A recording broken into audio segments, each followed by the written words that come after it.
estructura sin rigidez, fluida, que exige movimiento, ya sea de cuerpo y o conciencia. Círculo abierto. A la reflexión, la discusión, la crítica, la polémica, la construcción, la deconstrucción, el aprendizaje. Círculo abierto. Al aire.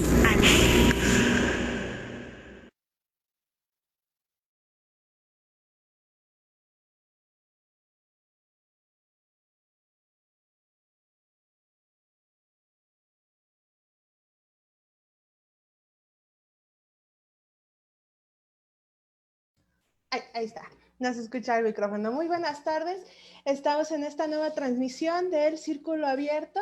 Estamos hoy de manteles largos porque traemos un tema súper interesante que pues ha estado moviendo, yo diría que todo, nos ha estado moviendo literalmente todo, redes sociales, medios de comunicación, opiniones de gente pues de la farándula, gente de la política, creo que es el tema, ¿no? Y quisiéramos hablar también de qué consecuencias está teniendo en México, porque por supuesto que no es un tema ajeno, y en América Latina. Estamos hablando de la situación con George Floyd en Minneapolis, en Minnesota, en los Estados Unidos, este caso de brutalidad policíaca. Pero antes de comenzar, me gustaría pues hablar un poquito más sobre la mesa que tenemos el día de hoy. Quiero presentar a nuestra invitadaza, que es Daniela Gómez, mi tocaya, una colega psicóloga que tengo el gusto de conocer en estos terrenos de la vorterosidad. y, y pues también en temas del feminismo, está ella también en cuestiones de la población afrodescendiente en México, porque pues ella es parte, entonces pues consideramos que pues estamos de manteles largos. Cuéntanos, Dani, ¿cómo estás? Hola, pues muy contenta de estar acá, también nerviosa porque ya hablábamos que es mi primera vez, creo. Entonces, pues muy contenta también por el espacio, ¿no? Como bien lo dices, Dani, es un tema que traemos ya a flor de piel, creo, todas las personas, pues, entonces importante seguirlo masticando, ¿no?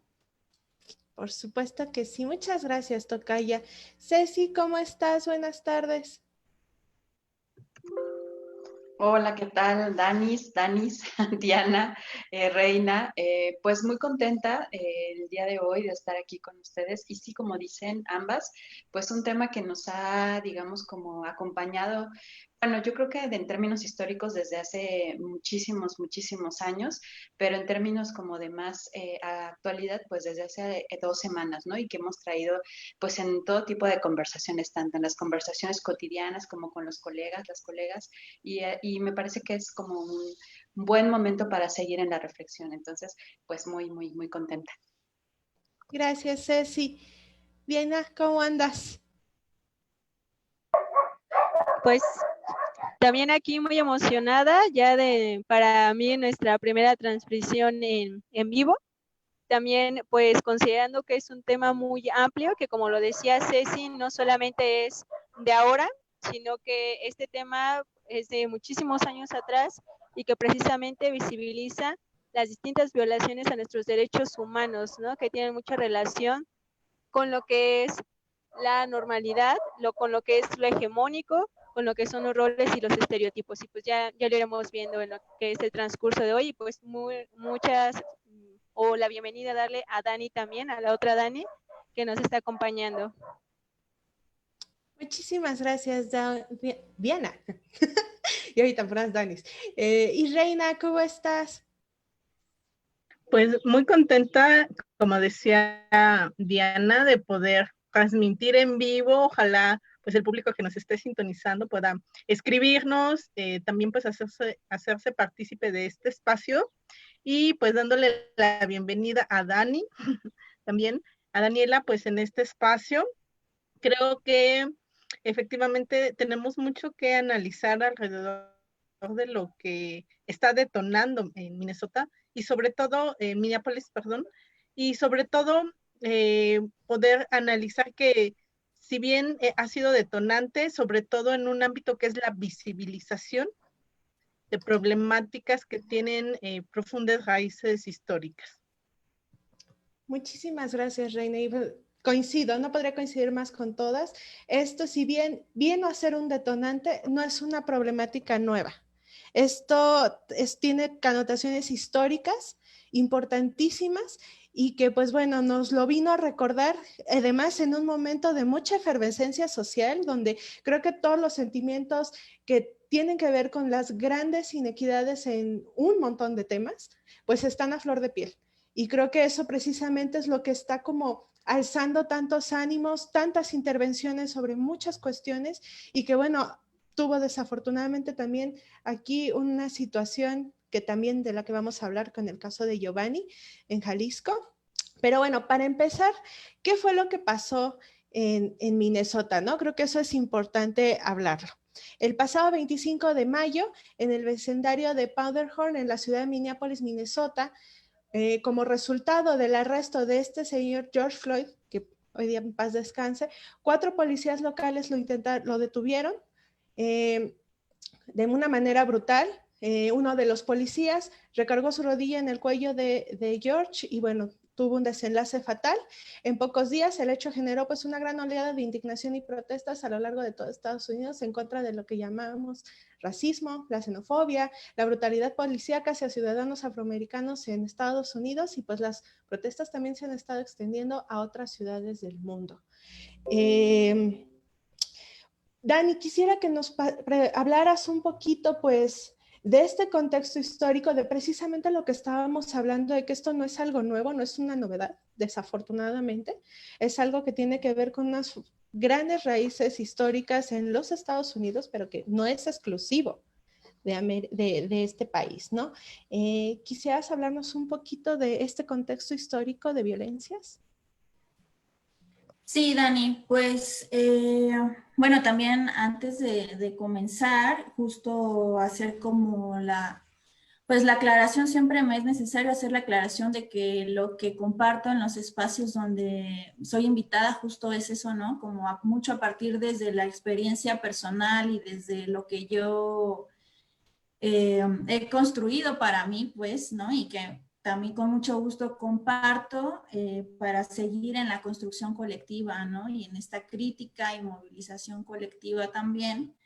Entonces, bueno, dicho esto, justo parte de esta cuestión histórica que mencionas, Dani, pues tiene mucho que ver, por ejemplo, con, bueno, si nos remontamos también a la historia de Estados Unidos, ¿no? Sabemos que son personas también que llegan desde el continente europeo, ¿no? Es una cuestión también de colonias, ¿no? Y entonces esto nos remite como a pasos más atrás, digamos, en un sistema todo este sistema económico basado en la esclavitud, ¿no? En donde nos deja ver también un sistema hegemónico en el que se basa en la ideología racista, ¿no? O sea, es decir, se crean todo un sistema de razas donde se alega además y se fundamentan estas razas en cuestiones biológicas, en cuestiones naturales, por lo tanto. Entonces, estas cuestiones de razas también se establecen en un sistema jerárquico y en un sistema y estructura de ejercicio de poder, ¿no? Donde el referente es justo un referente blanco, europeo, ¿no? Masculino también. Entonces, justo a partir de esto se empieza a desarrollar toda la cuestión esclavista y todo el secuestro de personas del continente africano principalmente, porque también se ejerció este poder esclavista en otras partes del mundo, pero hablando de Estados Unidos, pues se ejerce toda una cuestión de poder a población de diferentes partes del continente africano para, ¿no? Entonces, tiene mucho que ver con esto que atraviesa históricamente, en donde también, como lo decíamos desde el inicio, no solamente lo vemos en Estados Unidos, sino a lo largo de todo el continente, el Caribe, ¿no? Por ejemplo, donde hay países y tenemos países que la población mayoritariamente es negra, ¿no? O al menos es no blanca, ¿no? También como en esto que quizá más adelante hablaríamos en cuanto a algo que en algunos lados se les llama como diversidad étnica o diversidad étnico-racial, ¿no? Porque también hay todo un debate en cuanto a cómo llamar y cómo nombrar, ¿no? Toda esta diversidad de identidades, pero creo que con eso es lo que me gustaría empezar poniendo sobre la mesa. Muchísimas gracias, Tocaya. Abordando esto me llamó mucho la atención, de hecho creo que lo estábamos platicando cuando estábamos planeando todo lo de la escaleta, ¿no? Como los términos, y precisamente algo que me encantó de lo que platicamos cuando te hicimos la invitación, es que me decías, no solo tiene que ver con la cuestión racial, ¿no? Hay muchas cosas alrededor y de la forma en que hemos construido estos ideales en lo que pareciera que unas vidas valen más que otras, de acuerdo a los parámetros hegemónicos que bien mencionas hace un momento, que tienen que ver con la blanquitud, con la occidentalidad, ¿no? El cierto estrato social e incluso el sexo genérico, ¿no? Entonces, tú me comentabas, es importante hablar también cómo la interseccionalidad genera violencias en las que pues convergen un montón de cosas que se cruzan, ¿no? Hablar de violencia interseccional y cómo esta interseccionalidad se refleja precisamente en estos casos de brutalidad policíaca, porque pues desde luego no se trata igual a una persona que comete un delito estando racializada que alguien que no, ¿no? Ceci, ¿quisieras platicarnos un poquito de esto? Tú, desde tu visión, ¿cómo ves esto de la violencia interseccional y cómo se relaciona directamente con estos casos que pues no son nuevos, que a mi pensar van incrementando, ¿no? Desafortunadamente, y de dónde surgen, cómo se hace esta conexión?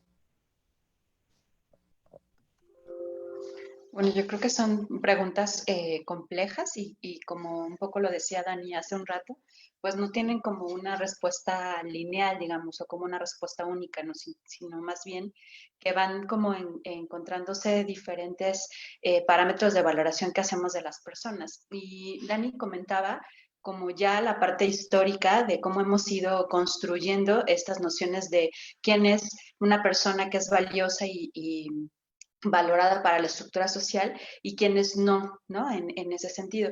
Y yo pienso, por ejemplo, mucho en estas, digamos, como el momento histórico tan relevante que fue para las personas, digamos, como racializadas en el continente nuestro, pero también las que llegaron a nuestro continente, pensando en las europeas y en las africanas, que finalmente es lo que nutre como toda nuestra variabilidad.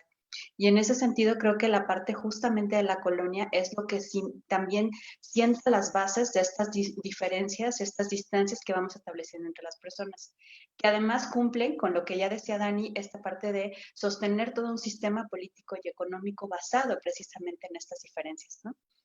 Y además, una de las cosas que me parece como de repente más difícil de identificar y de reconocer y de trabajar, ¿no? Tiene que ver con cómo estas estructuras de distanciamiento entre las personas no solamente están en términos macro, sino que sobre todo se traducen en estas prácticas de subjetivación pues, en las que estamos inmersas todos y todas, ¿no? Y en ese sentido, nosotros en nuestra cotidianidad hemos incorporado pues estas racializaciones y estas estigmas y discriminaciones que hacemos hacia las personas, ¿no? Entonces, en ese sentido, pues la historia es, híjole, como sumamente profunda, más bien la raíz es sumamente profunda y es de muchísimos siglos. Y ahora lo que miramos, yo creo, es como, no es que hayamos pasado a una etapa en donde las cosas pareciera que estaban mejor, sino que pareciera más bien que había como una especie de como capita que parecía suavecita, que estaban como mejorando un poco las cosas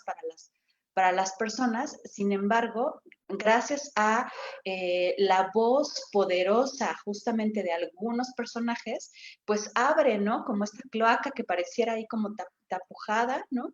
Y vuelven a salir todos estos discursos y prácticas de odio y de discriminación hacia las diferentes personas que estamos en el mundo, ¿no? Digo, tenemos estos ejemplos en Estados Unidos y nosotros podríamos enunciar muchos en nuestra cotidianidad mexicana, ¿no? Entonces, eso como por el momento. Gracias, Ceci. No, pues salen un montón, un montón. Creo que este programa nos daría como para echarnos todo un día, pero me llama mucho la atención, como dices, es esta capita, ¿no? Que había estado ahí de una forma aparentando, o quizás sí había un progreso, habría que pensarlo, ¿no? Pero también conteniendo muchas violencias que desafortunadamente, como bien mencionabas, hemos cotidianizado, ¿no? Cómo nos hemos adaptado a ciertas violencias que uno dice, pues no, o el clásico, yo no soy racista, yo no soy homofóbico, yo no soy misógino, pero, ¿no? El clásico pero, ¿no? ¿Cómo hemos cotidianizado estas violencias? Y aquí me gustaría mucho que Reina nos diera un poco, porque pues ella ha tratado mucho estos temas de derechos humanos, discriminaciones. ¿Cómo el sistema se cotidianiza las discriminaciones, Reina? Las disfraza, pero que aún así no dejan de estar presentes en nuestra realidad, ¿no? Quisiera que nos hablaras un poquito, como desde tu trinchera de estudio, cómo ves esta cotidianización de las violencias y qué está habiendo alrededor del mundo para tratar de corregirlas. Pues creo que, como bien ya habían compartido mis compañeras, es un tema que enfrentamos en una complejidad con una raíz profunda. Esta raíz, y me alegra mucho también que Dani nos comparta, pues, parte también de lo que ha ido revisando en esta cuestión histórica, porque si no revisamos estos procesos históricos, entonces podemos entenderlo muy superficialmente y podemos también desdibujar las responsabilidades y las deudas históricas para con las personas y sobre todo pensando las poblaciones que en su momento fueron esclavizadas. Y esa esclavitud pues produjo una riqueza que desde luego pues no es compartida por las personas que la generaron. Entonces, creo que esas desigualdades, esa profunda discriminación y racionalización, pues tiene estas raíces que son históricas y que han generado además deudas. Creo que si no reconocemos esto, podemos quizás solo mirar los efectos y mirar, como bien también decía esta Ceci, en la parte como por encimita, lo que es o no ser o tener alguna expresión racista o tener alguna práctica discriminatoria. En ese sentido, ¿cómo es que vamos, o sea, cómo es que llegamos de un proceso de culturalización en el cual pues actualmente esas ideas, esas creencias pues se van fomentando y esto no es algo aleatorio, sino también está basado en un profundo sistema ideológico en el cual, como ya comentábamos al inicio, la base es que hay unas vidas que importan más que otras. Pero además hay una serie de prácticas, sobre todo de explotación de grupos hacia otros. Y también eso pues va generando riqueza. Desde el ámbito profesional, pues también desde el ámbito de la psicología podemos ver más bien como el proceso de socialización de esa ideología, de esas ideas, de estas creencias que se van transmitiendo en distintos espacios, en distintos medios de comunicación y también se van fomentando desde las instituciones del Estado. Por eso es muy importante hacer visible cuando el propio Estado, a través de sus funcionarios o sus funcionarias públicas, está fomentando este sistema de creencias, estas ideas, porque está alimentando prácticas que vulneran derechos humanos. Desde una posición donde más bien no solo tiene que respetarlos, sino tiene que hacer acciones, está obligado a hacer acciones para prevenirlas, para erradicarlas. Por eso no es algo menor que estos sucesos que pasaron en Estados Unidos también generen un proceso de visibilización de estas mismas prácticas en otros países y bueno, básicamente en Latinoamérica. Pero aquí es muy importante también la observancia y la movilización y la articulación desde los colectivos, desde la sociedad civil, para poder también denunciar y en su caso poder promover y dignificar también la labor de defensa de derechos. Muchas gracias, Reina. Súper completa la información que nos da. Y precisamente esto nos lleva al siguiente punto de análisis, ¿no? Afortunadamente, hubo una reacción muy grande a partir de estos sucesos que tiene que ver con lo que nos dice Reina. ¿Cómo está reaccionando la sociedad civil ante este tipo de abusos? No es nuevo, hay una resistencia que es histórica y que ha hecho que pues, la población vaya ganando, ¿no? Vaya ganando visibilidad, vaya ganando correcciones desde las instituciones para que esto deje de suceder. Podemos cuestionar si ha habido avances o no ha habido avances, si los avances se han ido disfrazando, si se han podido ir ahí las violencias metiéndose entre los discursos, como comentaba ahorita Reina, ¿no? Cómo se alimentan desde las instituciones estas violencias, pero hay una resistencia. Y esta resistencia pues tomó el nombre de Black Lives Matter, ¿no? Como el movimiento que está en los Estados Unidos demandando y visibilizando estos incidentes, que no es el único, que es histórico, que son repetitivos y que están haciéndole daño profundamente a la comunidad afroamericana en los Estados Unidos, pero que también está visibilizando y está invitando a los demás países a tomar acciones al respecto. Aquí, Dani, me gustaría que nos contaras un poquito sobre el desarrollo de este movimiento, qué avances ha tenido. Y si en México también ha habido este tipo de movimiento.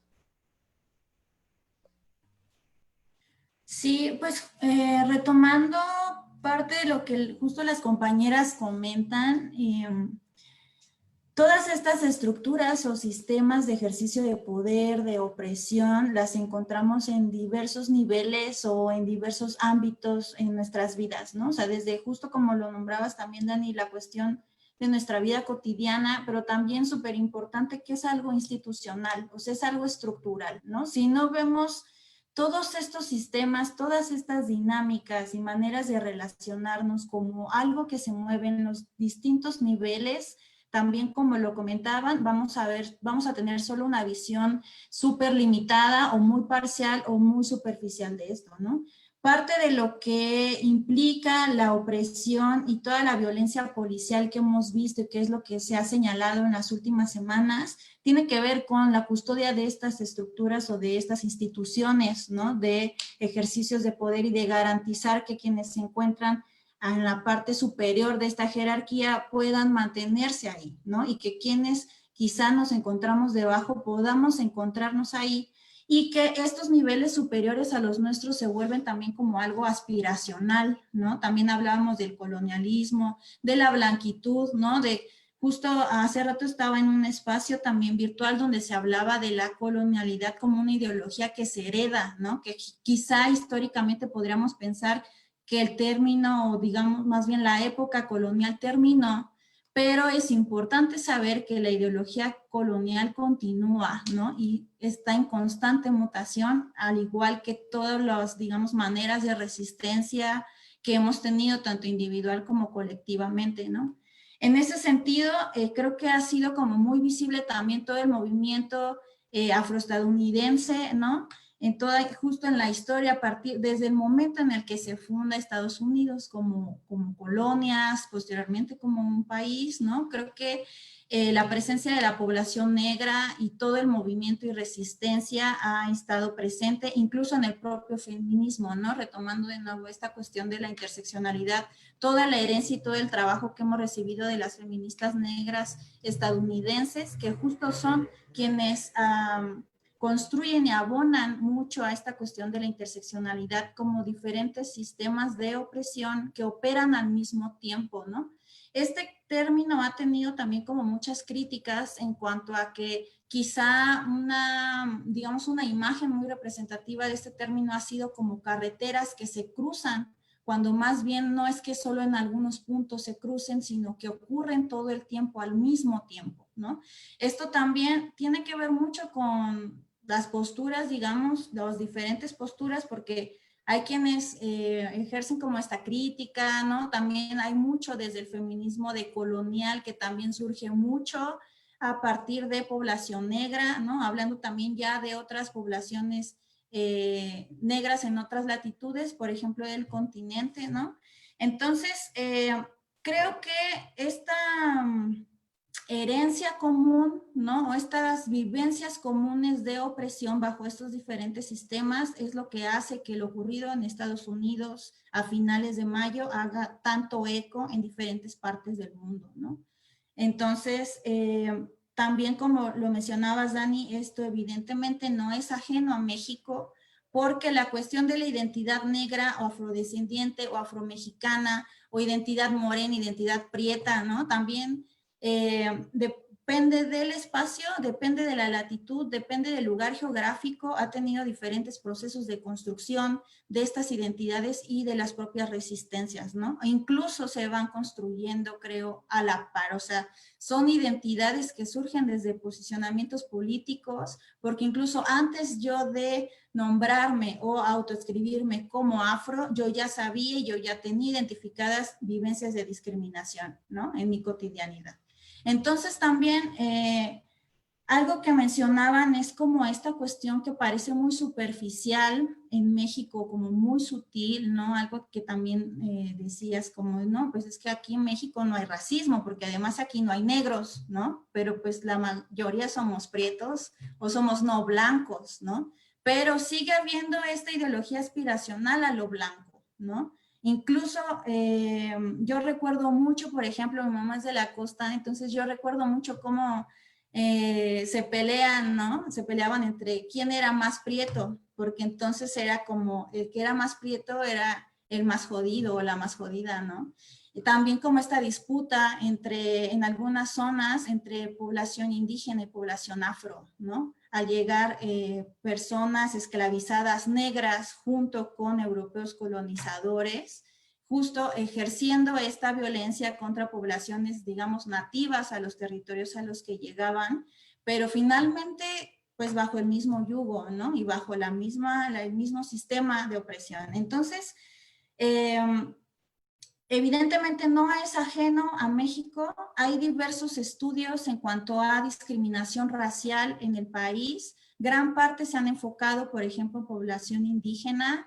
En cuanto a población afro, este es el primer año creo que en la historia en donde se incluye la población afro en el censo poblacional, ¿no? Entonces también, claro que hay toda una historia de trabajo y de lucha detrás de esto, ¿no? Entonces, reconocer que en nuestra vida cotidiana tenemos pensamientos como mejorar la raza, como el que, bueno, pues estás morenita, pero estás bonita, ¿no? O eres bonita, exótica, ¿no? También, porque no soy blanca, pero sigo siendo bonita. Entonces, todo esto creo que si nos podemos a rascarle, podemos encontrar un montón de ejemplos en nuestro día a día que vivimos aquí en Ciudad de México, en el estado, en cualquier parte del país, ¿no? Entonces, pues eso. Muchas gracias, Tocaya. Precisamente como lo mencionas, está en todos lados y se da en esta aspiración que pues para empezar tendríamos que estarnos cuestionando todo el tiempo, ¿no? ¿Por qué la necesidad de la blanquitud? ¿Por qué la necesidad, ¿no? De aspirar a un contexto que no nos pertenece, que es muy diferente, pero que también es muy rico y que tiene muchísimas cosas que nos pertenecen y que tendrían que estarnos identificando, porque además, como lo platicábamos, cuando se le dice a un mexicano que es racista, se ofende, ¿no? Es como, no, en México no somos racistas, somos clasistas nada más, ¿no? Bueno, en esta parte me gustaría como mucho que interactuáramos un poquito con nuestros radioescuchas, nuestros televidentes, no sabría cómo decirle, que nos están viendo, nos están escuchando, que nos contaran también sus historias. ¿Alguna vez los han discriminado? ¿no? ¿Por qué sintieron que fueron discriminados? Sabemos que la discriminación tiene un montón de ejes, por sexo, por género, por identidad sexual, por identidad genérica, por nuestro color de piel, clase social, origen étnico, un sinfín. Entonces quisiéramos escuchar o leer un poquito de ustedes para saber y también poder interactuar y saber sus historias.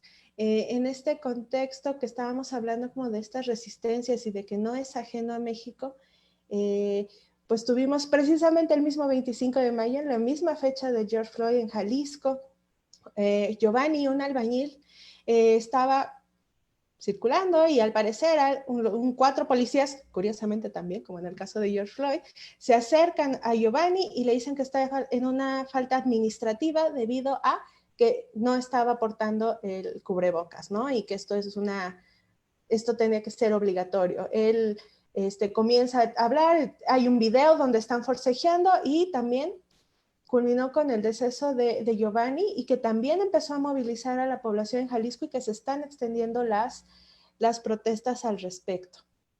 Diana, ¿has leído de esta noticia? ¿Podemos hablarnos un poquito? Aquí, ¿podemos hablar de lo mismo que pasó con George Floyd? ¿A qué se debe esta interseccionalidad nueva, que en este caso de brutalidad policíaca aquí en México? Y está muy buena la pregunta porque pues se podría mirar desde diferentes ejes, ¿no? Precisamente algo que en lo que vemos como a lo mejor, o lo que podría decir que se ven similitudes, estaríamos hablando de las movilizaciones que precisamente surgen, pero también algo muy importante que yo me gustaría mucho destacar sería como el arma poderosa que ha significado lo que fue la evidencia fotográfica, o en este caso, bueno, la evidencia de video, porque no son casos aislados, ¿no? O sea, no estamos hablando de que son unas primeras situaciones, ya sea hablando del lugar de allá o de aquí de México. No es que sean casos aislados, no es que solo ahorita por el COVID, por la contingencia, funcionarios estaban con abuso de poder, no, se está hablando de que bueno, en el caso, por ejemplo, de Estados Unidos, también me puse a leer un poquillo y justamente era como en la cuestión de las vidas negras importan, cómo esta movilización específicamente ya se había iniciado, por eso de finales de 2013, 2014, 2015, donde también precisamente se visibiliza y se moviliza debido también a un abuso de poder y a la muerte de un joven de 17 años. En el caso de acá de México, yo creo que si preguntáramos a la población en general si tiene algún caso de muertes, de suicidios sospechosos en cárceles, yo creo que no estaríamos hablando de suicidios, ¿no? Sino que si lo visibilizáramos, si lo indagáramos a profundidad, estaríamos hablando de violaciones a los derechos humanos, de abusos de poder. Entonces, en el caso ahora de que la población se moviliza, ya anteriormente en otra de las emisiones hablaba yo de la importancia que tiene el mirar o el reflexionar de que antes de la contingencia ya estábamos hablando de que había ya movilizaciones, ¿no? Desde diferentes países estábamos hablando de que los países se estaban movilizando porque había un desgaste de estas violaciones constantes, a lo mejor desde distintos ejes, pero que estamos hablando de una violación a donde no hay una vida digna, ¿no? Donde hay abusos de poder de distintas formas, o bueno, existen, pero que ya había una movilización. Pasa que ahorita, pues, con la contingencia, pues, es un resguardo obligatorio, pero, pues, entonces estamos viendo que hay ya un cansancio, ¿no? Un cansancio social. Y yo me gustaría mucho mencionar que en el caso de, por ejemplo, de ahorita de Giovanni, lo que es muy relevante es que estas movilizaciones tengan un sentido de conciencia, ¿no? O sea, independientemente de que salgamos y de que sabemos que las movilizaciones tienen un papel importante o han tenido un papel importante a lo largo de la lucha social para generar cambios, para generar resistencias, exigencias, siempre es importante tener una conciencia de por qué nos estamos movilizando, ¿no?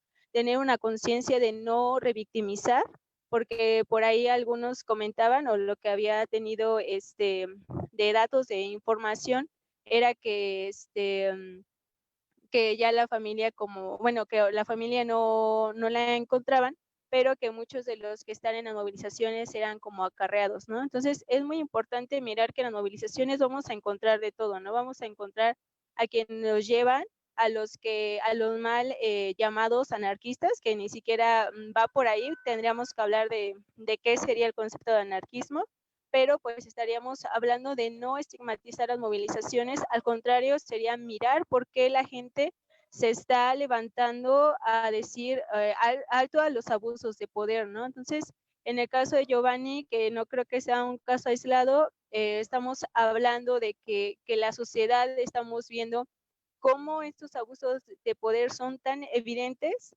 que pues ahora se mira en el video, ¿no? Causa indignación, pero pues lo importante sería que no solamente se quede en una cuestión de movilizar, sino en generar estos pensamientos críticos y sabernos personas que podemos exigir, ¿no? Que podemos exigir a un Estado, exigir a los funcionarios, a las funcionarias que cumplan con sus funciones, ¿no? Porque por ahí a veces yo en muchas ocasiones me he interrogado la fuerza policial o quienes son de seguridad, si verdaderamente son seguridad o a quién les sirve, ¿no? Que en este caso pues estaríamos viendo que a lo largo de los años le han servido solamente al Estado, ¿no? Y cuando se visibiliza algo, pasa lo que sucede en este caso, que es que se le da un soborno para callar, ¿no? En este caso, pues no fue así, no se aceptó, se visibiliza lo que es el video y entonces se da a conocer el caso, ¿no? Pero si lo miráramos así, y eso pasa mucho en las violaciones a derechos humanos, cómo es que el Estado genera estrategias para callar a las familias, para callar a las personas que están cerca para que ya no continúe esta violación siendo visible, ¿no? Entonces, esos serían como los datos que te daría, Dani. Muchísimas gracias, Diana. Precisamente como bien mencionas, pues esto pareciera que los grupos policíacos y las instituciones, si bien en su formación pretenden servir al pueblo, pareciera que están protegiendo los intereses de otros grupos, que son los que comentábamos al principio, son los que mantienen este orden hegemónico y que te dice cuáles son las vidas que importan y cuáles son las que no, ¿no? Y de acuerdo a este hegemónico, pues la sociedad, ¿no? Las personas de las minorías étnicas, de las minorías sexuales, minorías, ¿no? Lo pongo entre comillas, pues somos las y los que, pues no valemos y nuestras vidas están ahí y se puede disponer de ellas todo el tiempo. Es importante también aquí mencionar, como también lo dijo Laura y me parece que Ceci también en algún momento, esto es una cuestión sistemática. No es que esos 4 policías fueran los malos, ¿no? Porque de repente también nos hacen creer en el discurso que somos malos contra buenos nada más. Eso, como mencionaba Reina muy bien también, pues dejaría el análisis de una forma muy somera y sería solamente decir que hay 1, 2 o 3 o 4 que son personas que están en contra, ¿no? O que son violentos, o que son racistas, o que son homofóbicos, ¿no? Y eso sería quitarle la responsabilidad de la carga social, pero también sobre todo institucional, que mantiene este status quo de violencias hacia quienes somos diferentes, ¿no? Que esto igual ya lo hemos charlado en otros programas, ¿no? ¿Quién es diferente? ¿Quién es normal? ¿No? Bueno, y también creo que aquí Diana nos volvió a traer esta frase que creo que ha sido parte de todos los programas de la 6ª temporada y seguramente de los anteriores también, hartazgo social, ¿no? Y el hartazgo social está generando una digna ira y por tanto tendría que legitimar las protestas en lugar de que fuera atacadas, que como siempre, ¿no? Los protestantes son los que vienen a ser, de acuerdo a un imaginario social, los que son los malos, los que están alborotando, los que están incluso discriminando, porque lo llegué a ver que había como igual un hashtag de las vidas azules importan, ¿no? Para defender a los policías, no sé si lo llegaron a ver, igual es un hashtag que se puso en Estados Unidos, que el Blue Lives Matter, ¿no? Como las vidas de los policías importan, cuando realmente es otra vez estar defendiendo el status quo, porque pareciera que la normalidad, que es esta violencia en la que hemos vivido históricamente, nos cuesta, ¿no? De repente nos cuesta dejarla. Es interesante también, aquí nos pregunta María Ayala, ¿es considerada una persona racista que no acepta a los homosexuales? Ceci, ¿nos podrías contestar esta pregunta? Ya me temía yo que me iba a tocar la pregunta. Difícil. Y justo estaba yo pensando en cómo abordarla, porque creo que como bien decía Dani, ¿no? Recordando el asunto de la interseccionalidad, que personalmente me cuesta trabajo asumirla como tal, como esta propuesta justamente estadounidense, porque en realidad pues es algo que se ha trabajado desde hace muchos años, pero que nos ejemplifica muy bien estas, digamos, como entrelazamientos que vamos teniendo en las diferentes condiciones en las cuales vivimos las personas, ¿no? Y entonces, por eso pensaba que la respuesta no es como tan simple y más bien iba a depender de muchos elementos. O sea, de entrada podríamos pensar, pues no, o sea, no estaríamos hablando de cuestiones racistas porque más bien tienen que ver con una condición de asumir una posición sexual. Sin embargo, yo sí creo que como en todo, el asunto de la cuestión de la interseccionalidad se nos visibiliza cuando yo puedo aceptar a un homosexual como Ricky Martin, ¿no? Pero no voy a aceptar a un joto, incluso nombrándolo así, que me encuentro en la zona rosa, por ejemplo, en la Ciudad de México, ¿no? O sea, ahí una vez más se nos está cruzando pues estas valoraciones que hacemos desde la raza, la clase y el género y la orientación sexual y las identidades sexogenéricas. Entonces, no es tan fácil, ¿no? Y una de las cosas que me parecía muy interesante, lo que me comentaba Dani, es que justo hay que tener como mucho cuidado con estas, cómo tomamos la interseccionalidad, porque no es que estén lineales y que tengan la misma, digamos, cantidad, ¿no? O sea, de cada una de las cosas, porque además tiene que ver con el contexto. Entonces, en México, una de las cosas que decías, Dani, al principio, es pareciera que el argumento es nosotros no somos racistas, las mexicanas, los mexicanos somos clasistas. El asunto está en que justamente nuestra noción de clase pues va junto con pegado con la raza. Entonces sí, somos harto clasistas, pero eso también es racista, ¿no? Y entonces, en este sentido, volviendo al asunto de cómo yo sí puedo aceptar a Ricky Martin, a Elton John, ¿no? Pero no a mi vecino, ¿no? Que es de mi color de piel y que lo vea así como raro, entonces a él sí no. Incluso lo que digo, un poco lo que decíamos hace rato. No, yo sí, yo no soy homofóbico, pero hay por qué se anda ahí exhibiendo con su novia afuera, o sea, porque no, lo hace adentro cuando Ricky Martin sale en las portadas de las revistas. ¿Sí me explico? Entonces, en ese sentido, pues sí podríamos decirle a Mari, que nos está haciendo esta pregunta, pues sí, o sea, si esa es tu valoración, si esa es tu apreciación, pues entonces sí, claro, hay mucho racismo en la discriminación por orientación sexual que estás haciendo, ¿no? Entonces, esa es la respuesta. Muchísimas gracias, Ceci. Como siempre nos echas luz y mucho orden en cómo lograste desmembrar esta pregunta. Muchas gracias.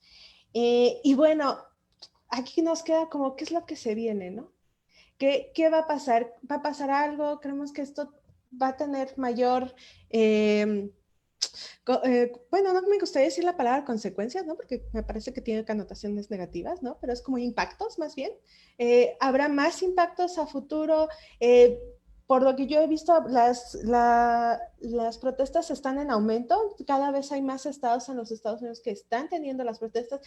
En México, el caso Giovanni también está generando muchos efectos en diferentes estados.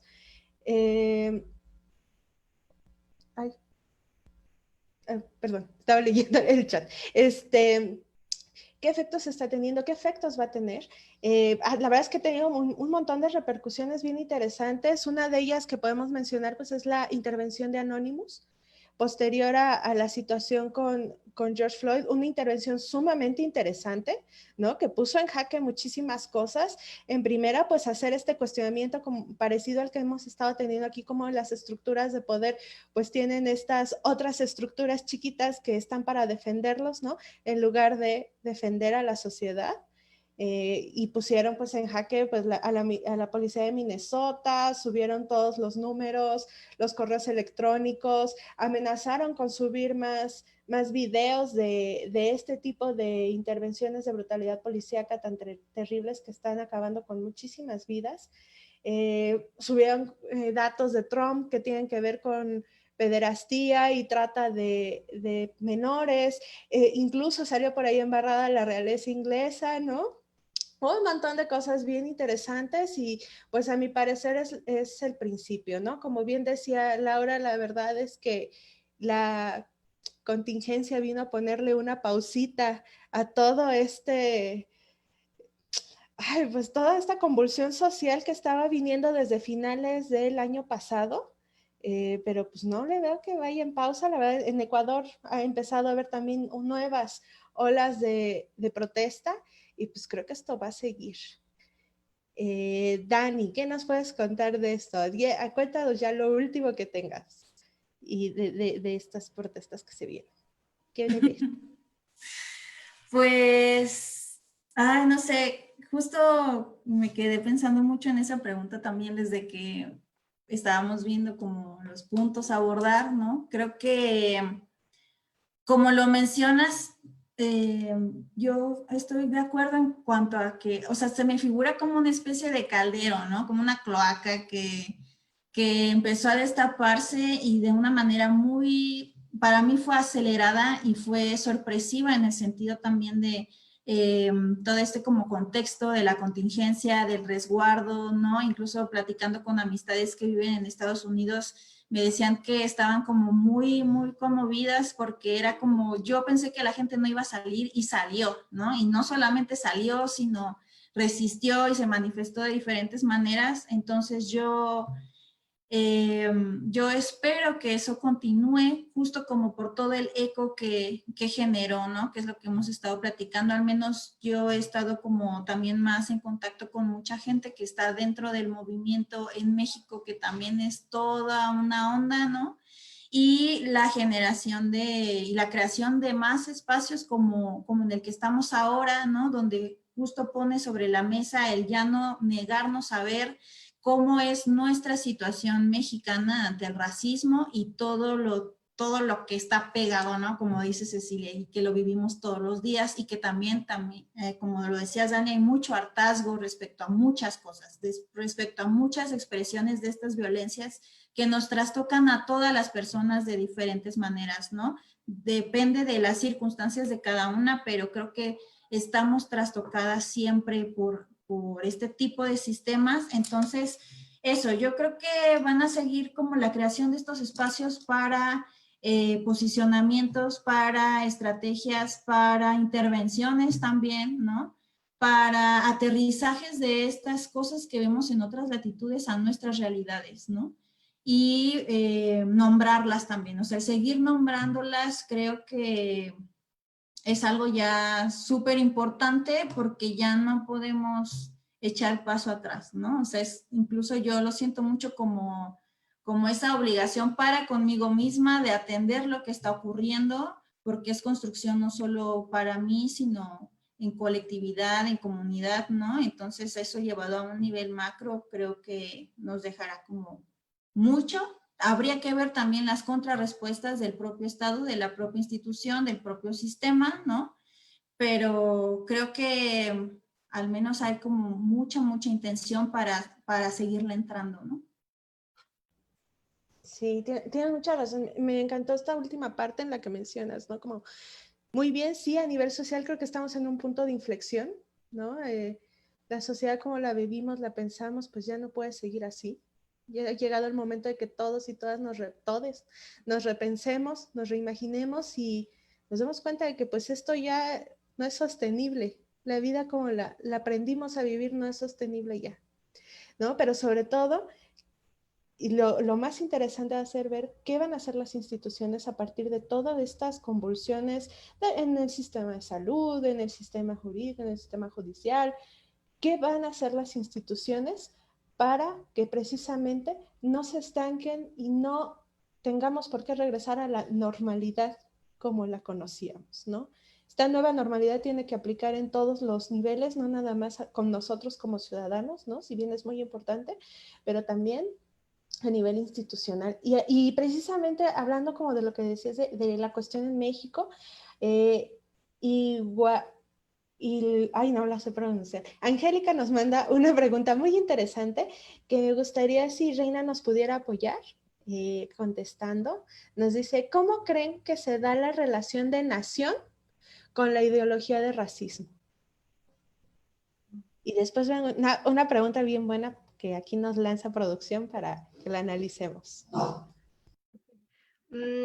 Creo que la pregunta es interesante y si volvemos justamente a nuestro análisis desde un posicionamiento también decolonial, pues vamos a observar que no solo en Estados Unidos, sino en Latinoamérica, habría que cuestionarnos qué nación, ¿no? Sobre todo frente a un contexto donde incluso el Estado-nación ha sido rebasado por intereses del capital, donde las empresas transnacionales pues ya no tienen ni siquiera una identidad que las ancle a un territorio.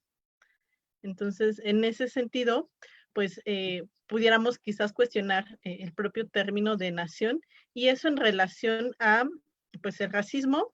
Desde luego que cuando en algún momento se pensaba como este Estado-nación, como además benefactor, que también eso actualmente está en crisis, desde luego nunca fue un nacionalismo que atendiera una mirada hacia la diversidad y hacia el reconocimiento desde distintos grupos poblacionales, ¿no? Y desde luego las comunidades, población negra, la población afro-mexicana, afro-latinoamericana, no estaba contemplado. Entonces, en esta idea como del Estado-Nación, creo que siempre han quedado excluidos grupos que han sido igual racializados y que además, si lo miramos desde una posición de género, creo que también habría que ver como otro tipo de condiciones que también afrontan las mujeres, específicamente las mujeres poblaciones negras, población afrodescendiente. Creo que sería necesario como repensar como estas deudas históricas, estas brechas que se han ido marcando a través de estas relaciones de poder. Y algo que también que me llamaba mucho la atención, que también colocaba Dani, era con respecto a las contrarrespuestas que se iban a tener o que ya estamos viendo.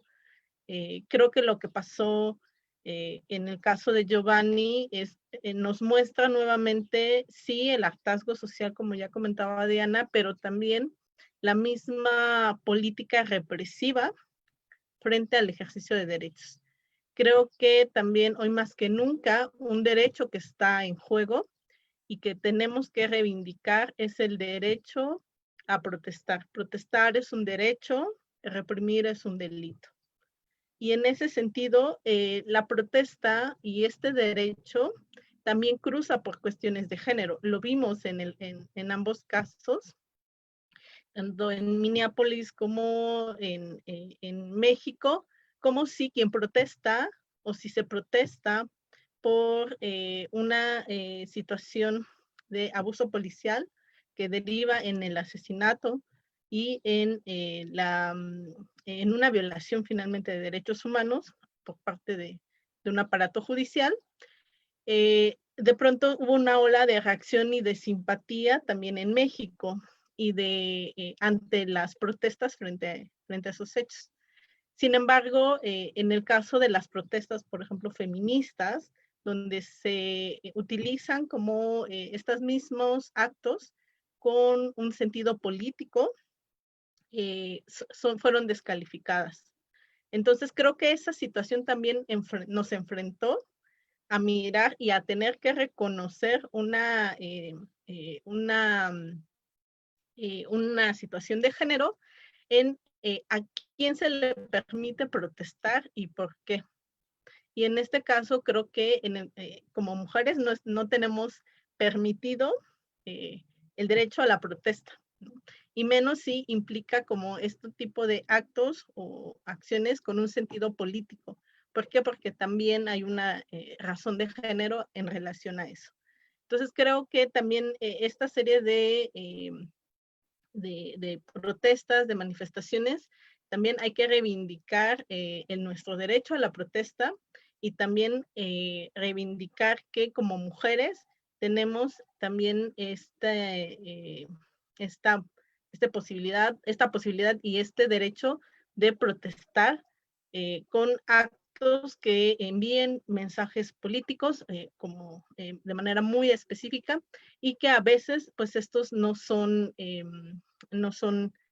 reconocidos como protestas, sino son nombrados como actos vandálicos, nuevamente quitándole todo su sentido político.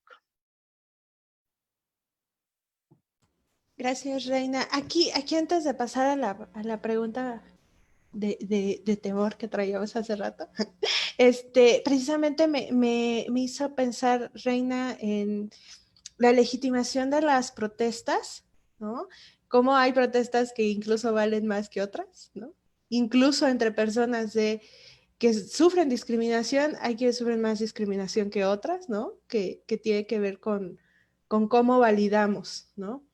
Y cuando hubo todo este revuelo, también empezaron a surgir como muchos documentos que si está entre sí, entre que no, que George Floyd en su momento cometió delitos, que incluso llegó a haber algún documento en el que hubo violencia de su parte a una mujer embarazada, cosas así que aunaron a la polémica y que decían, bueno, entonces, ¿se vale marchar por alguien que cometió delitos? ¿No? Y aquí me gustaría mucho escuchar su opinión porque es algo igual que yo he estado teniendo como en mi cabeza, ¿no? Y para mí como que no puedes restarle importancia a un hecho de brutalidad policíaca que tiene que ver con una institución que hace permanente esta violencia por acciones que tuviera, sí, criminales, esta persona en vida. ¿Podemos, por tanto, deslegitimizar estas protestas? Laura, me gustaría escuchar qué opinas al respecto. Bueno, cuando comentabas eso, se me vinieron muchas cosas a la mente, pero entre ellos, una vez más, como la palabra de moralidad. ¿Qué es lo que pasa? Que siempre a lo largo del tiempo está como mucho la parte de la revictimización hacia las personas, ¿no? Ya hablando de mujeres, pues, o sea, ni qué mencionar, ¿no? Entonces, de pronto, lo voy a ligar como con lo que comentaba anteriormente Reina, que me pareció muy importante, y bueno, lo que decía Dani, acerca de cuáles serían como las estrategias que ahora utilizaría el Estado para contrarrestar esto, para limpiarse, para decir, yo no fui, son ellos, mírenlos, cómo igual él lo ha hecho, cómo él igual no portaba un cubrebocas, o sea, siempre revictimizando. Y algo que nunca se me olvida es como la parte de cuando yo la aprendí, ¿no? Que decía que solo el Estado es quien viola los derechos humanos. Y yo, o sea, hay una lectura, la verdad no recuerdo cuál es el nombre, pero decía que solamente el Estado viola los derechos humanos porque él es el que tiene todo ese carácter, todo ese poder de la estructura. O sea, tiene, o sea, imaginándolo, ¿no? Tiene todo ese poder, toda esa concentración de poder para, yo he estado, contrato a los medios de comunicación, yo he estado en la tele, les doy este mensaje, yo he estado en el periódico, les doy este mensaje, yo he estado en mi discurso, les digo esto. ¿Y qué es lo que nos van a decir? Pues obvio va a ser un discurso, una narrativa que esté enfocada a que ellos están haciendo su mejor trabajo. Entonces, si yo veo en la tele todos los días que no, que las protestas, que las mujeres feministas están vandalizando, que ahorita en las movilizaciones para Giovanni, pues son grupos comprados, ¿no? Que están, miren lo que está pasando ahorita, que están rayando las paredes, pero ¿por qué no mencionan? Miren cómo no ha habido justicia para Giovanni, miren cómo la fuerza policial está violentando nuestros derechos, ¿no? Miren cómo a lo largo de tiempo ha habido una cuestión de racismo tan enorme que sigue en nuestras mentes el pensar que por ser negro es menos, ¿no? Entonces, no es momento de seguir revictimizándonos como pueblo, no es momento de buscarle más heridas a quien ha sufrido la violación. Es momento de saber por qué el Estado, aún teniendo todas esas condiciones, todas esas ganancias, lo sigue haciendo para ganar él. Y entonces es momento de decir como pueblo, o sea, independientemente de las situaciones que tengamos cada quien, pues obvio al Estado le va a convenir que salgan, que esa persona era una mala persona y que por eso le pasó, y que no solamente le va a pasar a él, sino que le va a pasar a todo aquel que vaya y proteste, porque no hizo lo correcto, ¿no? Entonces es una vez más meter ese discurso de moralidad que solamente beneficia al Estado y que a nosotros como pueblo nos sigue perjudicando, y que hace y logra que nos callemos, y que entonces entre el mismo pueblo seamos quienes estemos peleando, que si George era esto, que si Giovanni era, o sea, no, o sea, es indignante que nosotros como pueblo estemos peleando entre nosotros cuando somos quienes estamos siendo oprimidas y oprimidos. Entonces, eso es lo que yo diría, Dani. Muchísimas gracias, Diana. Me encantó tu respuesta y creo que también nos lleva a, de repente también como que hacemos exigencias y también tendríamos que haber cabida como para la introspección, sobre todo cuando ocurren este tipo de cuestiones, ¿no? Creo que es el momento idóneo para que la reacción que generan estas protestas también puedan cruzarnos, ¿no? Y aquí entonces venimos a la pregunta, ¿no? Aquí en este panel, ¿hemos discriminado? Yo, bueno, voy a empezar yo. La verdad, yo creo que sí, queriendo en su momento y de repente también sin querer, ¿no? Y digo sin querer, ¿no? Porque al final es toda esta estructura que tenemos elaborada y que está inevitablemente en nuestra psique, que nos la dice todos los días la tele, nos lo dice todos los días las redes sociales, nos lo dice la música que nos gusta, los artistas que escuchamos, ¿no? Todo el tiempo. Yo sinceramente puedo decir que sí. Tengo una formación medio extraña en mi familia, ¿no? Y eso siempre, siempre ha sido, ¿no? Sobre todo de parte de mi abuela materna, esta onda como de mejorar la raza, ¿no? Lo escuché muchísimas veces. Cuando era chica era como, no te asolees porque te vas a poner prieta, ¿no? Ay, mira esos brazos tan prietos que tienes, ¿no? Como de chiquita eras más blanquita, ¿no? Y posterior, cuando yo fui creciendo también en su momento, ¿no? Era como el compañero o compañerita, ¿no? Que veías de tez más morena, como que era, y eso creo que lo ejercíamos todos en mi salón. Yo puedo decir que cuando era más pequeña, lo que fue preescolar y primaria, no, y secundaria también, estuve en escuelas de paga y es una cosa tremenda, ¿no? Creo que se nota muchísimo más y yo me pude dar cuenta porque cuando comencé a ir en bachillerato a las preparatorias de la Universidad Autónoma del Estado de Hidalgo, pues el cambio lo sentí mucho, ¿no? Y era como de la niña fresita que todo el tiempo estuvo en escuelitas de paga, ¿no? Y que ahí pues iba gente así mejorcita, ¿no? Porque hasta esas palabras eran las que se emplean en el ámbito familiar, que son tremendas, ¿no? Y que con el paso de los años, sobre todo cuando empecé en psicología y me metí en esto de derechos humanos, como que empiezas a reflexionar tantas cosas que hiciste en tu adolescencia y dices, Dios mío, ¿no? Pero ¿en qué mundo vivimos que normalizamos tanto las violencias que las vemos hasta como un halago que te digan que no estás tan prietita, ¿no?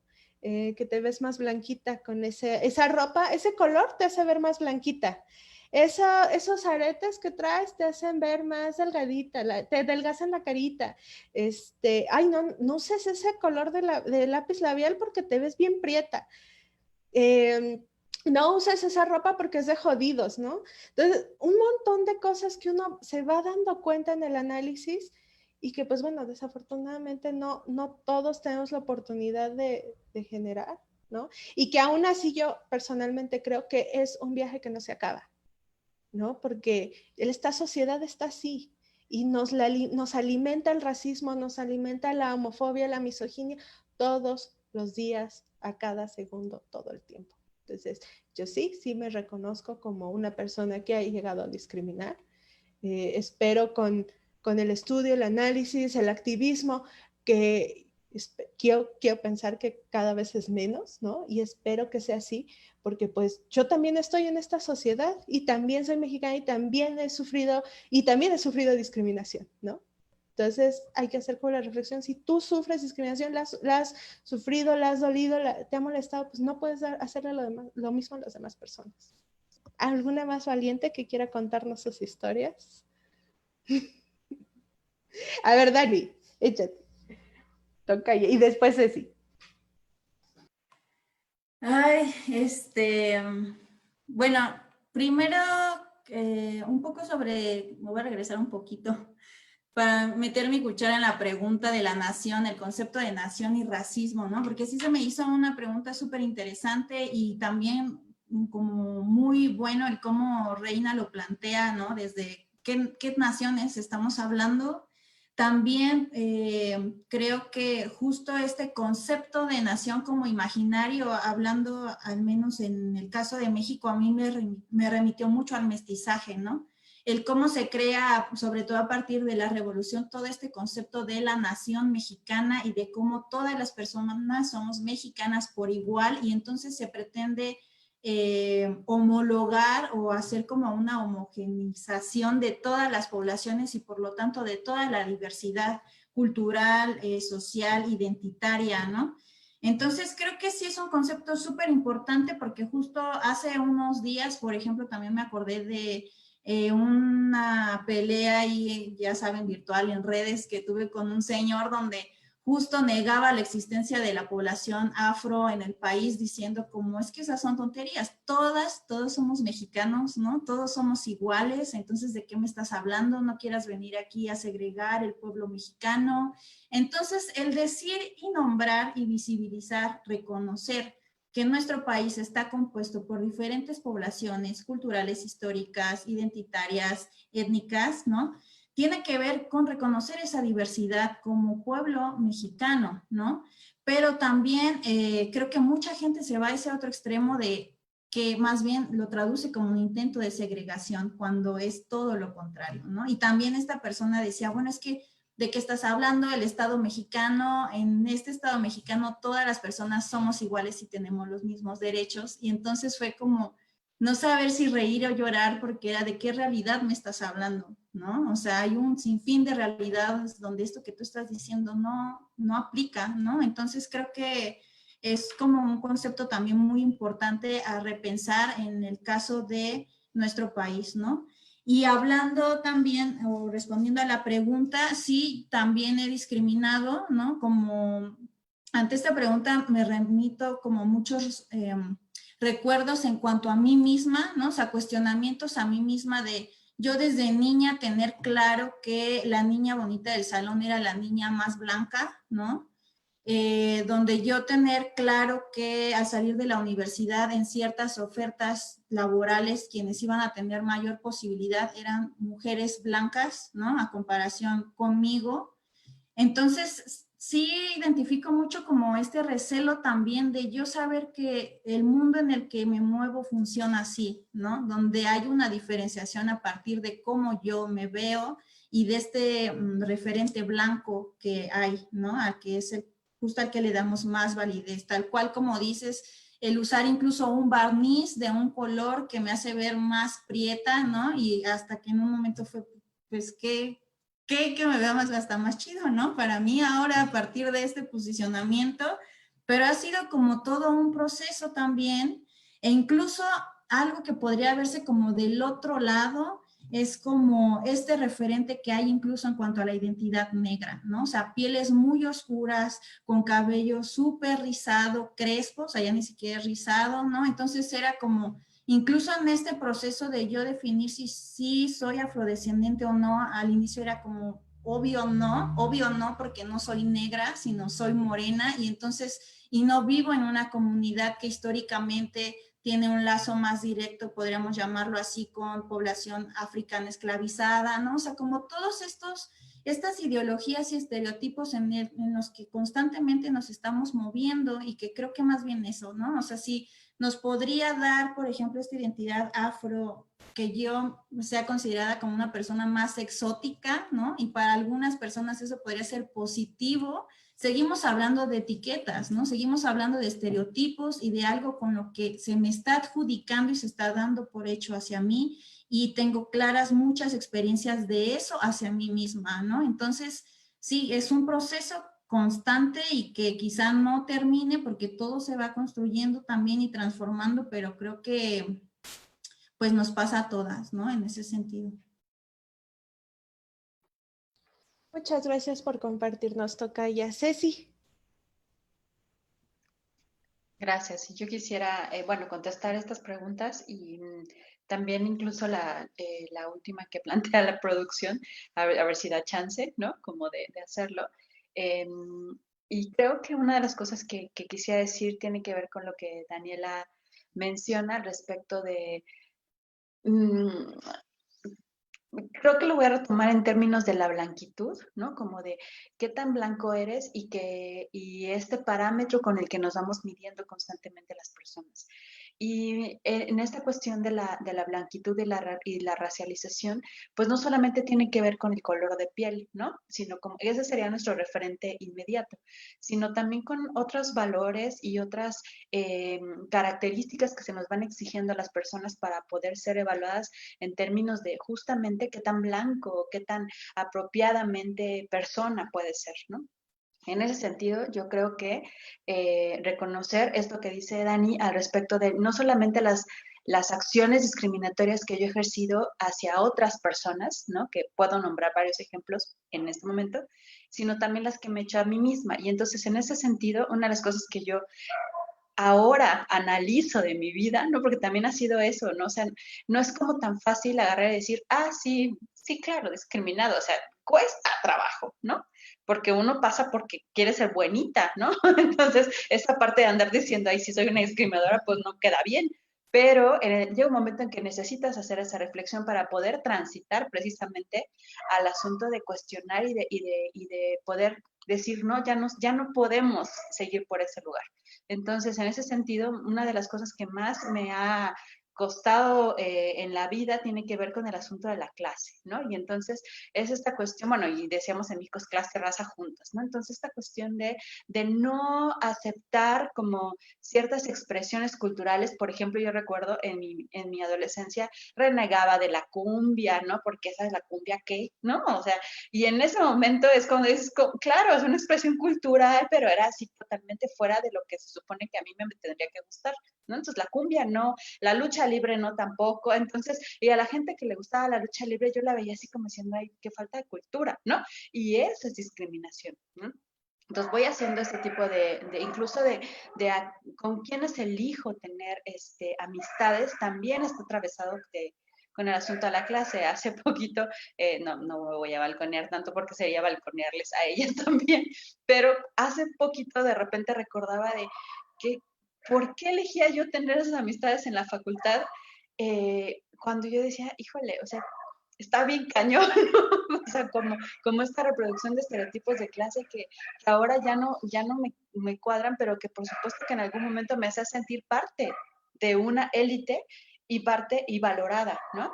Y en ese sentido también lo miro en cuestión de lo que hago hacia mí misma y comparto lo que dice Dani, ¿no? En algún momento este comentario tan típico que nos hacen a las personas, a mí me lo hicieron una amiga que chilena, ¿no? Me decía, tú eres como muy mexicana, ¿no? Y entonces yo decía, ok, no sé si lo agradezco, ¿no? O si me enojo, o qué hago, ¿no? Pero el simple hecho de pensar de me enojo también tiene una implicación que significa que seguramente no me lo está diciendo chido. Yo misma creo que no me lo estaba diciendo chido, ¿no? En ese sentido. Entonces, hay estas discriminaciones que voy haciendo, actuando con las personas y que he ido actuando, por supuesto, conmigo de una manera impresionante, ¿no? Y en muchos sentidos. Y Yo creo que justo para anclar a la pregunta que nos hace producción, que tiene que ver justamente con si se puede construir identidades y colectividades sin fronteras, yo creo que tiene que ver con la noción que tenemos de identidad.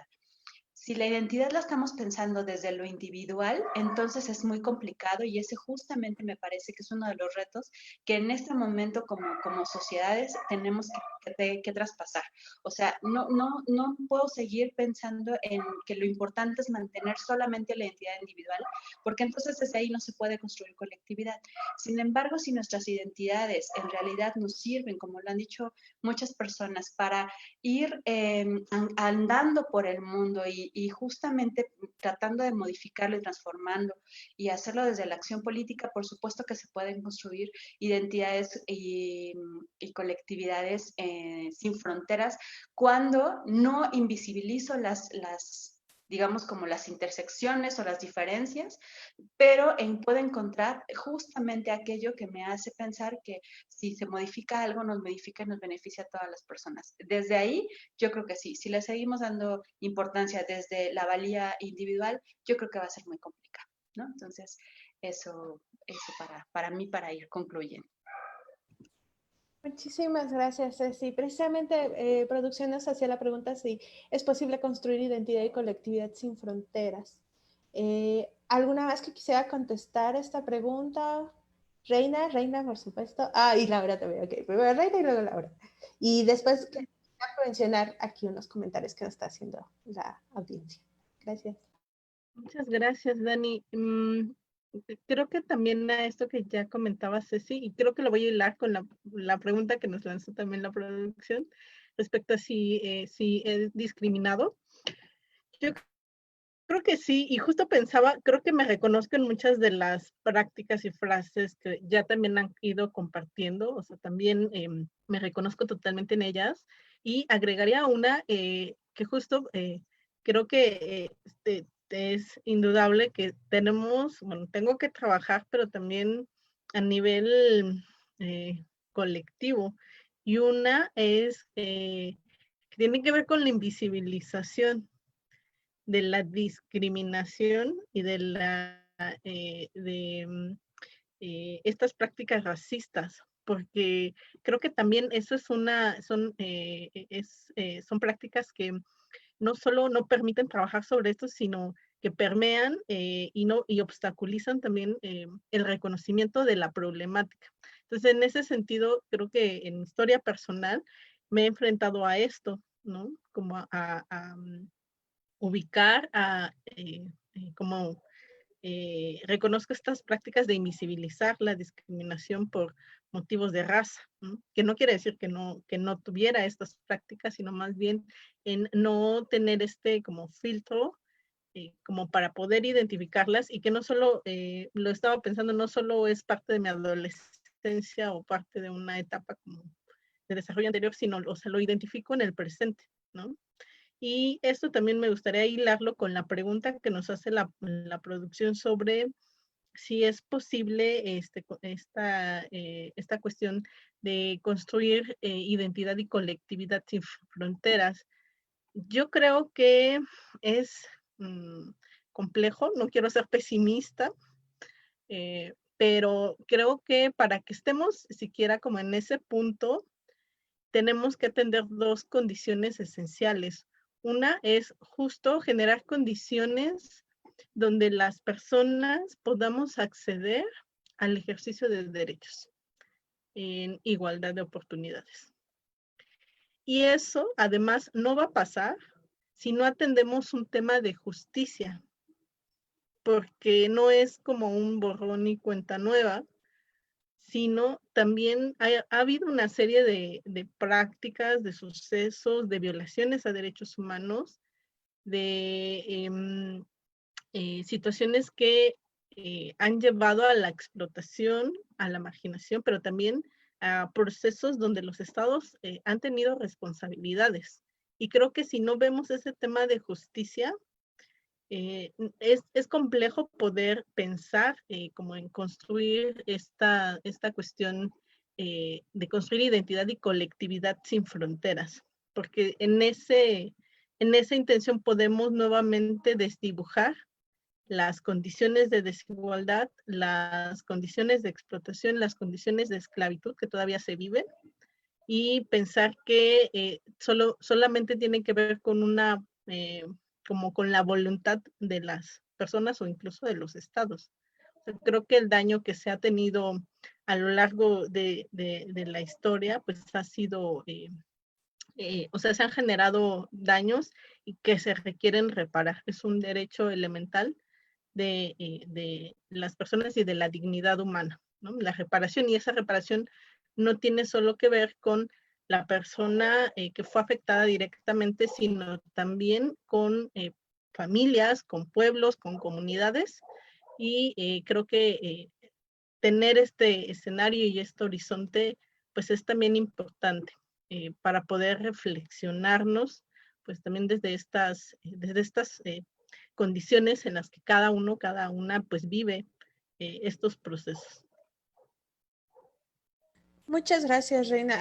Me gustó mucho como lo que hablabas de las invisibilizaciones, ¿no? Y como creo que el mexicano ha entrado mucho en esta cuestión de querer suprimir sus orígenes, ¿no? Porque parecía que el mexicano es lo que más quise reprimir, ¿no? O que no existió, ¿no? Y es esta violencia eterna del pareces india, el naco, la naca, ¿no? Con aléjate lo más posible de tus pueblos originarios, ¿no? En este anhelo permanente de las Europas, de la occidentalización, y actualmente de lo estadounidense, ¿no? Es un permanente que tenemos que estar analizando todo el tiempo. Laura, cuéntanos.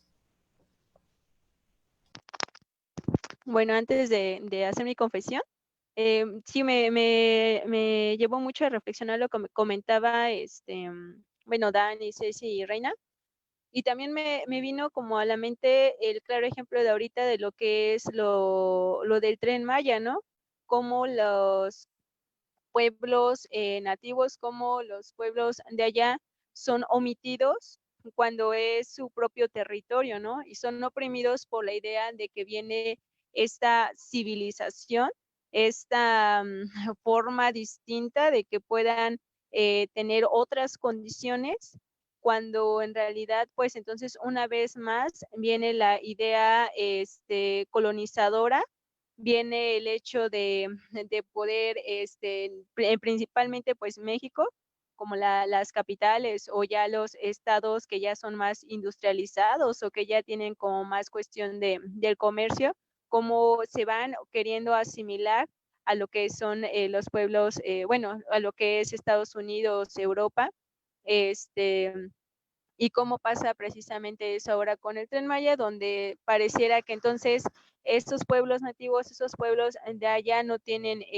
un criterio propio, ¿no? Porque no tienen conciencia, ¿no? Entonces, para empezar, si hablamos como de esta otra postura, tendríamos que aceptar las diversidades, ¿no? Sería una nación o una nación que entonces tendría que respetar que en esa nación hay diversidades y que cada diversidad tiene una propia identidad y un propio criterio, ¿no? Una forma distinta, ¿no? Y si acá ya se busca como algo distinto o parecernos a lo globalizado, entonces no quiere decir que todos los pueblos quieran o busquen eso, ¿no? Y también tenemos que plantearnos si en verdad nos gusta eso o si también es algo que nos han implantado y que lo miramos ya como una forma inmediata de vida, ¿no? Tendríamos que plantearnos mucho de eso, pero pues nos ven una idea, el Tratado de Libre Comercio nos ven una idea muy distinta de lo que en realidad es, ¿no? Pero bueno, ya ese es otro asunto.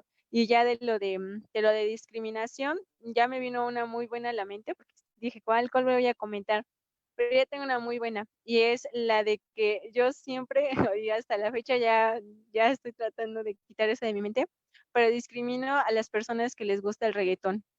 O sea, así de tajo, digo, no, porque en mi mente está muy implantado como, digo, no, es que son canciones misóginas y yo me rehúso a bailar eso, ¿no? Entonces, cuando empiezan a poner en un lugar música de reggaetón, para mí es así como de, ay, no, ya, adiós, ¿no? Y me fastidia, ¿no? Me molesta y hasta me llego a ir de esos lugares. Entonces, yo creo que también yo tendría que empezar a replantearme o no juzgar a las personas porque les guste bailar reggaetón, ¿no? Ya hasta que algún día yo igual lo baile, ¿no? Pero ese sería como lo que más hago yo, ¿no? O sea, y también como a las personas que estudian como derecho o que se encuentran como en esas carreras, porque yo casi inmediatamente digo que están como ya como muy maleadas y trato de tener como así como de, mejor que ese no sea de mi grupo de amistades, ¿no? Entonces son como mis más grandes, pues trabajos a vencer, ¿no? No estigmatizar también, no discriminar a esas personas. Así que una disculpa. Gracias, Diana. Bueno, aquí nos mandan felicitaciones. Joel Gómez dice que muy buen tema. Muchas gracias por vernos, Joel. María Ayala nos dice gracias a todos por este enlace. Me parece que hay mucho que hacer con relación al racismo y discriminación. Pero sobre todo me gustaría darle un poquito de lectura al comentario de Norma Carballo porque hace algo bien interesante que no hemos mencionado aún. Y bueno, nos dice, felicidades a todas, interesante todo lo que señalan. Creo que todas las personas en un punto de nuestra vida discriminamos y somos discriminados. Hay mucho que hacer para reconocer y respetar los derechos de todas las personas sin importar color, género, orientación sexual, estado civil, etcétera. Criticamos a nuestros vecinos estadounidenses, pero nosotros hacemos lo mismo con nuestros nacionales y con los centroamericanos que vienen a nuestro país. En fin, mucho que hacer aún. Gracias por todas sus aportaciones. Este comentario está buenísimo porque precisamente fue algo, híjole, yo de verdad de repente sí me salía de las conversaciones familiares cuando empezaban a hablar de los centroamericanos porque era como de, ¿qué está pasando aquí? Y creo que, bueno, obviamente no pasó nada más en mi familia, creo que fue algo creciente y que incluso nos remite de nuevo a las estructuras de poder que los medios de comunicación le dieron mucho aliciente a este tipo de discriminación, como todas las noticias, hubo una temporada que se centraban en lo pésimo, horrible, terrible, gente que eran los centroamericanos que estaban pasando por nuestro territorio para llegar a los Estados Unidos. Yo creo que todas tuvimos ahí por a lo mejor hasta algún pleito en alguna red de Facebook, ¿no? O por lo menos leerlos y darnos cuenta que sí, el racismo y el clasismo, como intentan decir que nada más es eso, está muy, muy interiorizado en el mexicano y la mexicana, ¿no? Porque al final creo que es parte de lo mismo, seguimos rechazando a nuestros hermanos de Centroamérica, de Sudamérica, ¿no? Porque por alguna razón el mexicano se siente como en un punto medio privilegiado, ¿no? Que está más cerca de Estados Unidos y del occidente que del resto de Latinoamérica, ¿no? Y eso nos habla también de algo bien, bien que tenemos así en la profundidad de nuestra mente y de nuestros corazones que nos pone el mexicano creo que en otro nivel. ¿Alguien tiene alguna historia al respecto? Ceci, yo te veo muy sonriente. Obviamente tú tienes algo que decir. Cuéntame. No, en realidad pensaba en esta cuestión de cómo hemos interiorizado, ¿no? O sea, cómo está realmente en nuestra construcción subjetiva, ¿no? Y cultural, por supuesto, y por eso el asunto de la pregunta al respecto de la nación es como pues tan provocadora, ¿no? Porque precisamente está cimentada nuestra base de la identidad en ello. Entonces, yo justamente más bien pensaba como en este trabajo tan enorme que tenemos para ir cuestionando los racismos interiorizados que tenemos muy, muy importantes, el sexismo, ¿no? Y el clasismo que nos atraviesa todo el tiempo. ¿No? Y incluso esto que ya hemos mencionado en el programa al respecto de, puede ser que yo evidentemente sea sujeto de discriminación y que tengan las historias terribles de discriminación en mi vida. Eso no me hace automáticamente pasar al lado de no voy a discriminar, no voy a ejercer violencia hacia las personas, ¿no? Porque de repente es difícil precisamente uno reconocerlo, mirarlo y además hacer el trabajo que se requiere para evitar reproducirlo, ¿no? Porque pues es más sencillo, ¿no? Sucumbir al asunto de la discriminación, porque eso también me pone en unos ojos como más atractivos a la estructura social, a que si me opongo a seguir reproduciendo estos actos, ¿no? Entonces, más bien estaba yo como pensando en eso, ¿no? Como en el trabajo que tenemos que hacer todos los días, ¿no? De manera muy, muy puntual.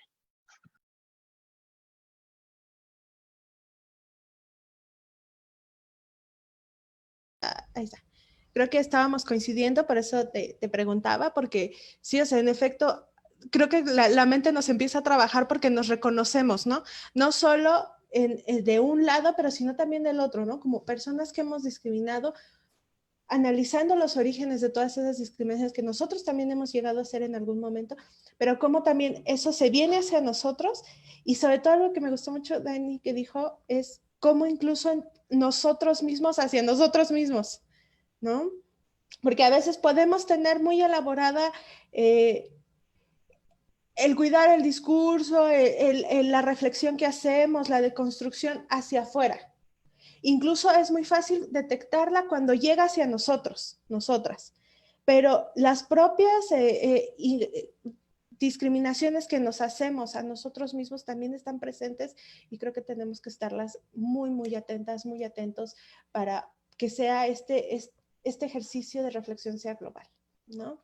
Y pues bueno, con esto pues ya creo que podemos ir cerrando algunas conclusiones de lo que se viene, de, no sé, creo que a mí me deja este programa como con mucha incertidumbre, ¿no? Como mucha reflexión personal. Creo que hay muchísimo por hacer. También por ahí María Ayala nos dice que tenemos un gobierno que hace mucha discriminación real, ¿no? Hay estructuras que, como bien hemos comentado desde el principio, ayudan a que estas discriminaciones se mantengan, ¿no? Tanto institucionales y gubernamentales, pero también desde los medios de comunicación, ¿no? Hay un interés superior porque estas violencias se mantengan. Y pues bueno, yo me voy como con mucha inquietud, como con muchas ganas de ponerme a leer, de pedirle a Dani, mi tocayo, mucha información al respecto. Me quiero informar mucho y pues agradecer mucho el programa de hoy, compañeras. Si podemos ir cerrando. Reina. Gracias, Dani. Pues justo estaba pensando, es que siempre estoy como en este sentido de no desdibujar las responsabilidades que tiene el Estado. Creo que la tarea de pensarnos y reflexionarnos es necesaria, porque si no lo hacemos desde ahí, creo que difícilmente justo vamos a estar ubicando y además siendo congruentes también como con lo que defendemos, ¿no? Creo que también reconocernos como personas que discriminamos, hemos discriminado, conocer los orígenes, las causas de esa discriminación, y también, pues, como lo decía en un inicio, no desdibujar las responsabilidades del Estado, porque justamente también se ha tenido una lucha muy fuerte para que el Estado también se responsabilice de la discriminación, no solo directa, que es un poco lo que estuvimos abordando ahora, sino también de la discriminación indirecta, y que a veces de esa no se habla, ¿no? O sea, como de pronto es como en el terreno personal la discriminación, y entonces nuevamente con este carácter moral de eres una mala persona porque discriminas, o eres una buena persona porque no aceptaste tu discriminación públicamente, ¿no? Entonces siempre como que nos movemos en este carácter moral al abordar el tema de discriminación, pero también es necesario hacer visible y empujar cada vez más la discriminación indirecta que se produce desde los estados, desde las políticas públicas que invisibilizan justo esta diversidad, este reconocimiento de que en México hay distintas identidades, distintos pueblos, y cómo se ha ido teniendo una política muy clara de, como ya lo comentaban Ceci y Dani, de homogeneizar, algo que nunca, o sea, nunca se debió plantear así, pero así sucedió, y eso ha tenido secuelas y ha tenido efectos en nuestras vidas personales. Y también en ese sentido, pues empujar muy fuerte que este reconocimiento de la discriminación indirecta tiene que pasar también por revisar desde una mirada decolonial, una mirada desde el género, y también desde algunas otras cuestiones interseccionales, como también puede ser la identidad sexogenérica, la edad, la pertenencia, también a determinado grupo étnico. Es decir, tenemos como en nuestros hombres también una serie de consecuencias históricas en las cuales, insisto, hay una deuda histórica que no podemos dejar de mirar, y creo que también la fuerza del poder colectivo y la fuerza de la lucha por reivindicar nuestros derechos y hacerlo desde un posicionamiento también digno, que también pasa por un terreno personal. Muchísimas gracias, Reina. Sí, yo creo que la reflexión personal sí puede convertirse en un arma muy poderosa para la exigencia a las instituciones, ¿no? Legitimar estas luchas para que las instituciones se activen y empiecen a cumplir de verdad las funciones que les corresponden y no estén accionando en contra de quienes debieran estar protegiendo y a quienes les debieran estar garantizando sus derechos. Dani, ¿qué nos puedes decir para concluir? Pues creo que, bueno, también un poco relacionado como a la pregunta que mencionaba, ¿no? De si era posible construir identidades y colectividades sin fronteras. Creo también importante reflexionar sobre cuál es la función de las fronteras a digamos, desde un ámbito político, ¿no? Dentro de estos mismos sistemas estructurales, donde justo por la tarde estaba, como les decía, en otro espacio donde había compañeras de diferentes lugares, y voy a rescatar un mensaje que me gustó mucho de una compañera brasileña donde justo decía, bueno, ¿para qué nos sirven las identidades? ¿No? O sea, pensando justo en cómo definir las identidades, ella invitaba primero a reflexionar como para qué quiero identificarme, con qué quiero identificarme, para qué me sirve esta identidad, ¿no? Si sirve porque las identidades también se usan para establecer como estos límites, estas diferenciaciones, ¿no? Incluso hablaban, por ejemplo, del reconocimiento de la población afromexicana ya a nivel constitucional. ¿Qué tanto nos podría garantizar eso? Porque incluso eso a veces ha pasado con poblaciones indígenas, se usan como parámetros para decidir si entran o no a los programas sociales o políticas públicas que el propio Estado promueve, ¿no? Entonces, creo que depende mucho también desde dónde queremos construir estas identidades. Ella también decía, si nos sirven y lo quiero hacer desde una cuestión de autorreconocimiento, reconocimiento de una colectividad, desde un posicionamiento que me implica una resistencia y un mejor vivir, ¿no? Estoy de mejor vivir ya desde mi cosecha, pero creo que en ese sentido es que yo le apostaría a estas construcciones, ¿no? Y también como mi último punto a tocar, pues justo qué es lo que se viene, como decía, yo esperaría, más que tener una certeza, es lo que yo espero y en donde coloco mi esperanza es que esto continúe, porque también me recuerda mucho a un concepto de justicia que escuchaba de una mujer que trabajaba con población de mujeres indígenas en Guatemala, que justo vivieron violencia sexual por parte del ejército, ¿no? Como esta, de nuevo, violencia estructural donde se toma el cuerpo de las mujeres como algo simbólico, porque es real la violencia que ejercen, pero digamos también esta apropiación de los territorios, ¿no? Incluso en esos territorios los cuerpos de las mujeres, como este concepto de justicia que ellas construían sabiendo que el Estado justo desdibujaba él mismo estas responsabilidades que Reina nos ha recalcado durante todo el programa. Era como, no vamos a confiarnos en las maneras en las que el Estado garantiza justicia, sino nuestra manera de garantizar justicia es asegurarnos que no me vuelva a pasar a mí y que no le vuelva a pasar a las nuestras, ¿no? En este mismo sentido de construcción de colectividad, y que lo que yo haga a partir de aquí conmigo misma aplica también y resuena para las demás. Entonces, en ese, digamos, como doble pensar, tanto en mí como para las demás personas también, qué es lo que quiero seguir construyendo, a qué le quiero seguir abonando, ¿no? Y con eso cerraría, pues gracias también por la invitación al espacio y por las personas que permanecieron con nosotras durante el programa.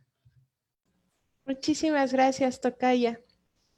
Diana, ¿qué tenemos para concluir? Nos dijo unas cosas bien buenas la tocaya.